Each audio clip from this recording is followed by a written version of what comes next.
Ayan mga boss, long time no upload. So ngayong gabi, ayan o, time check, 9:53 PM. So ngayong gabi, papunta kami ng Baluk Island. Yan, si Mami.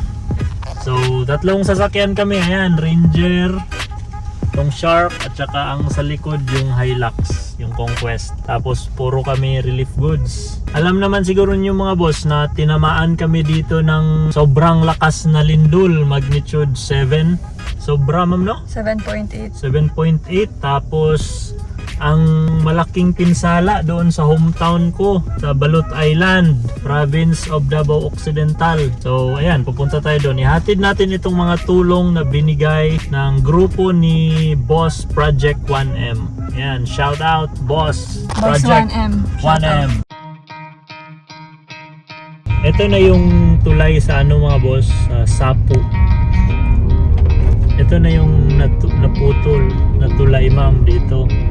Sapo, Masla. Ito putol ito. Pero ang ginawa nila, tinambakan nila para lang madaanan. Yan, tinambakan. Ito putol ito dito dahil sa lindol. Dito na tayo mga boss sa signage na Tour Town Glan. Kung nakita nyo sa picture yung pulang kotse na natabunan ma'am, dito yun siya. Landslide dito. Grabe ka. Dito, tingnan mo mga bato na sa gilid na oh. Kung hindi pa to na clear, grabe, wala ka talagang madaanan. Ito yung kotse na red. Grabe, Bunag. kadami sa gilid. Yan pa ma'am, oh, landslide ma'am. Grabe dito ma'am, parang puruhan dito ma'am. Grabe oh. Hindi lang kasi clear ba Oh, di lang klaro ba kasi gabi na. Grabe na, pero grabe. Ay, dito pala ang grabe na Ala, landslide. grabe. Oh. Tapos ang semento, wala na oh. Wala na, tabunan. Oh, dito rough road na, wala, nahulog talaga ang semento dito, biak talaga. Tingnan mo yung ano mo, concrete na kalsada, wala na, nasa gilid na. Parang gibuhat ma'am ba, gilipat sa gilid ba? Oh. Oh, tingnan mo ang kalsada oh. Wala na. May mga part na nag-angat, may mga naglubog, nagtakilid, ang iba nasa side na ng kalsada. Matagal din nila na-restore ang ano dito ba, kuryente. Oo nga. Kasi ang ano, mahirap talaga ang kalsada. Doon Ayan, pa. doon ang original road, pero may detour dito.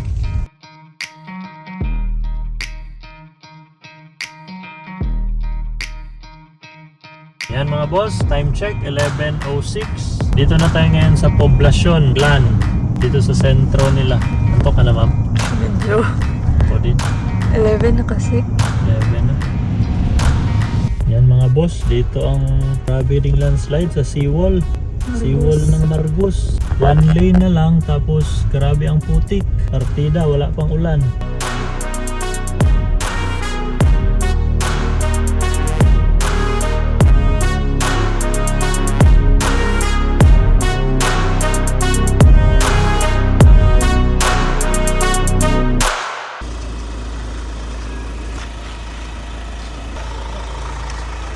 Ayan mga boss, time check 4:01 AM. So dito na kami sa Malabinwa ngayon.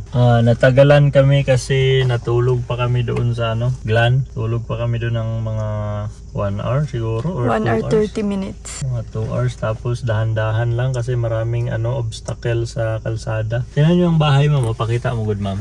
Yung green na bahay. Ayan mga boss, o tingnan nyo ang bahay. Ayan. Yung kulay green, ano yan, 2-story. Yan, sira talaga. Grabe ang mga bahay, no? Along the way, ma'am, maraming na, ano, damage. Yan na. So, unloading na kami. Bye. Dumating na kami. Luwa na. Yan, tanggal na trapal. Okay, dahan-dahan lang. Yan yung mga karga nating food packs.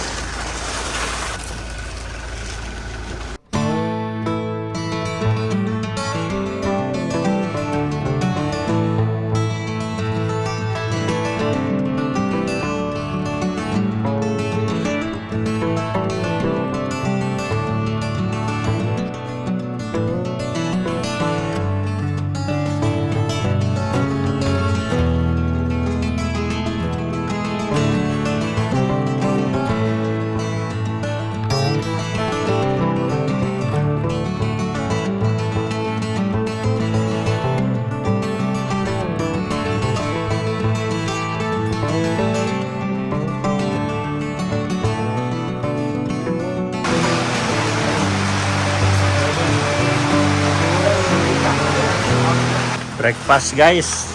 Yan oh, breakfast oh. Isda, tapos na. Hintayin namin ang ayuda. Hintayin namin ang relief goods. Wala pang relief goods. Wala pa, boss. Wala pang relief goods na naiwan. Bagal ang nagkarga. Ang panahon, ayan, ulan.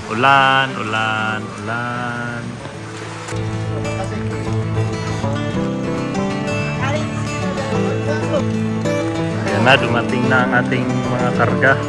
Dumating na ang ating mga relief goods. Ayan yan.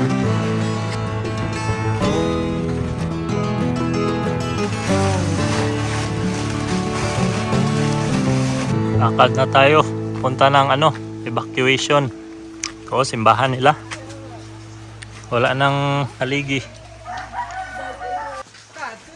Kaspalahol. Stage. Agani, way tao sulod. Barangay Kamalig. Daghan damage. Buntag. Aguot na. Di na daw masakto dito. Got na daw. Bay. Sakip na daw sa evacuation. Kaya dyan na lang sila no. Yan yung bahay oh. Grabe. Tahan natin ang evacuation center nila.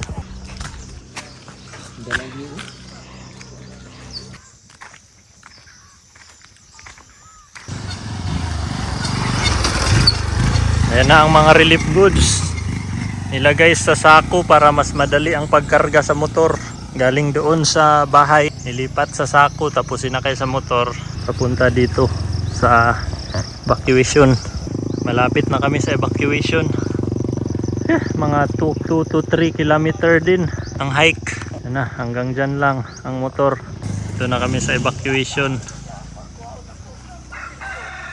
Ako silang welcome sa pagsugat sa ilang maayong contact forward. Bless the Lord, kaya iba ito. Salamat kaayo.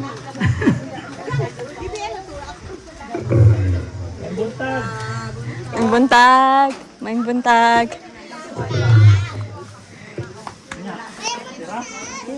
Makita kung unsa ang inyong kahimtang diri sa evacuation center. So nakita na ko po dito sa ubos nga dili gyud ay basta-basta ang damage. Samot na tong mga balay nga nasa bakilid. So nakita man namo kay nag-backfire man mi. Ang isa pod karason kung anong naami diri mao ang paghatod aning gamayng hinabang pagkaon. I hope nga dili lang ning last nga maong tabang kay kami maningkamot pod mi kutob sa among makakaya. At least kay wa man ta kabaluhang tud kanus ani bisag pa unsa makabalik-balik pud mi diri nga makahatag sa inyo hag hinabang no.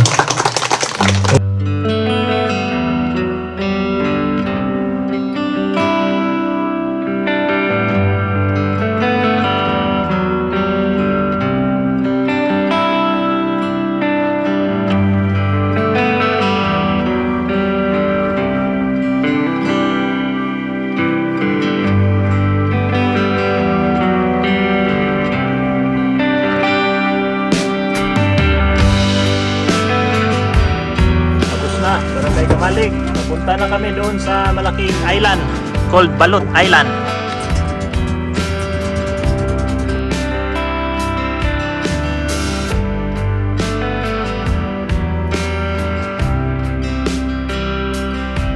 Pupunta na kami ng Batuganding, second batch. Mga food pack at tubig. Yan, aming car.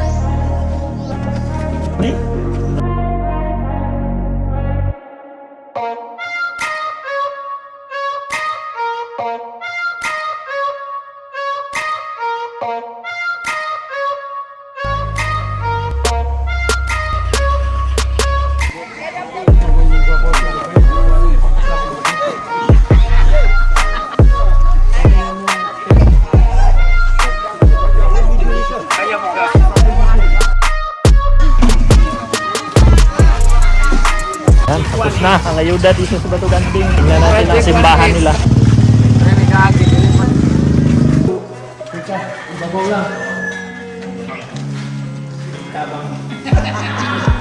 pupuntahan natin yung ground zero dito sa Barangay Batuganding. Dito daw yung maraming may nasira na bahay. Bahay ma'am na wash out.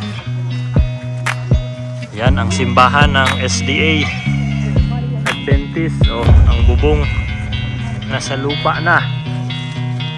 Oh, ito na.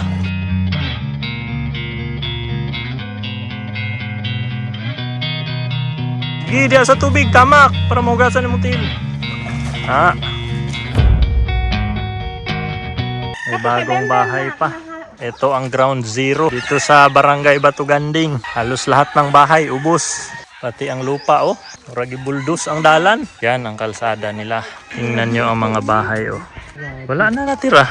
Wala, ubos talaga, oh. Kawawa. Grabe, ma'am, no? Damage. Yan. Ito yung bahay ng matanda. Yan. Yang halubla kahapon, bunog-bunog bato kan. Tinalian na lang ang bahay. Ihikta na lang daw ate para di madiretso. Oo. Lagi bira-bira nagahapon. Lagi mo sa. Grabe oh. Parang sinadyang i-demolish. Oh, grabe oh. Parang sinadyang sirain. Ito ang kanilang kalsada oh. Ito. May ano pa sana oh. Blessing. Brand new house. Katatapos lang na bahay. Sira na. Ito. Bahay ng aking ate.